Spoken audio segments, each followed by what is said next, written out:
200 postes dans l'éducation nationale pourraient être supprimés en Indre-et-Loire dans les 3 ans à venir.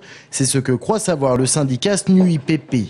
Selon ses calculs, ces non-remplacements des départs à la retraite de professeurs, de remplaçants, de postes d'accompagnement RASED et d'intervenants en langue vivante entraîneraient au total la fermeture de 100 classes d'ici 2013, avec à la clé les augmentations d'effectifs par classe.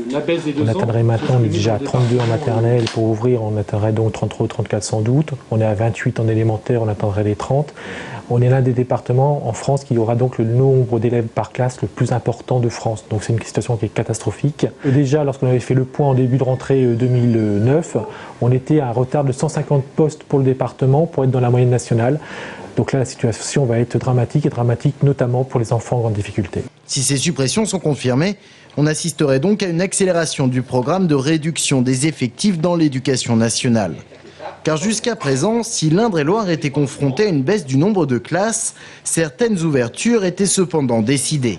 Là, il n'en serait plus question selon le syndicat.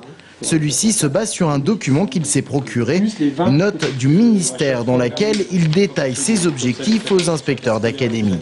Ce document, très précisément, indique où il faut aller chercher les postes. Donc il indique par exemple qu'il faut augmenter les effectifs dans chaque classe de 1 point, d'un élève par classe. Donc en plus, il faut supprimer les petites écoles, donc les écoles d'une classe. Et c'est lorsqu'on fait la somme de ces 2 éléments-là qu'on arrive à une fermeture de 100 classes dans le département pour atteindre les objectifs fixés par le ministère. En France, cela représenterait 50 000 suppressions de postes, dont 20 000 dans le premier degré.